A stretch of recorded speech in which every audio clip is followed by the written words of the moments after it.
ये गोरखपुर का चंदा घाट संपर्क मार्ग है। बताते चलें, गोरखपुर में मलाव स्थित चंदा घाट पर जाने की एकमात्र एक पगडंडी वाली सड़क है। जी हाँ, पगडंडी सड़क इसलिए कि सिंगल सड़क, वो भी जगह जगह टूटा फूटा, इस कदर टूटा हुआ कि लोगों को आने जाने में करनी पड़ती है जबरदस्त मशक्कत। ये चंदा घाट का पुल है, जहाँ पुल के सामने ही अप्रोच पे टूटी हुई सड़क।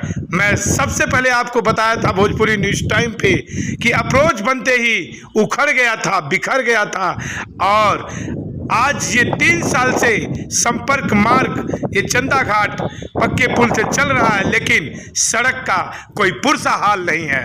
बताते चलें कि अब बाढ़ भी आएगी और सड़क का अप्रोच या सड़क के आगे कहीं भी जो गड्ढे में तब्दील है सड़क, अगर टूट जाएगा तो फिर लोगों को आने जाने में संकट का सामना करना पड़ेगा। समय रहते हुए अगर गोरखपुर में इन सभी सड़कों को ठीक नहीं किया गया तो भारी संकट आने वाले समय में झेलना पड़ेगा।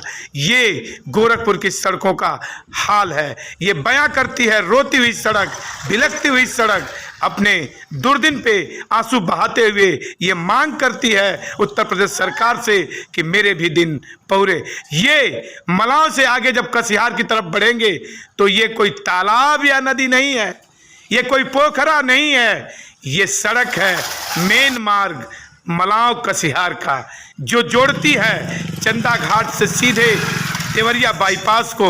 और इसकी भी हालत यही है। हालत इस कदर पंचर है कि यहाँ पे 2 भाई सांसद और विधायक जिनकी नज़र इस पे जाते हुए भी इस पे काम नहीं होता, तो ये बड़ी दुर्दशा है, शर्मनाक है। मलाव कौड़ीराम ब्लॉक का सबसे बड़ा गांव है, लेकिन आवागमन देखिए, लोग आते हैं जैसे लगता है तालाब पार करते हैं।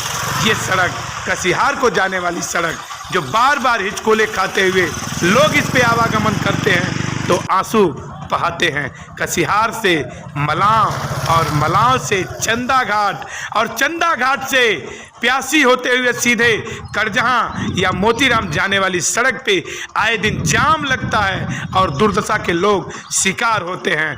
ये समय रहते अगर इसे बनाया नहीं गया तो भारी संकटों का सामना करना पड़ेगा राहगीरों को। Bureau report, Bhojpuri news time.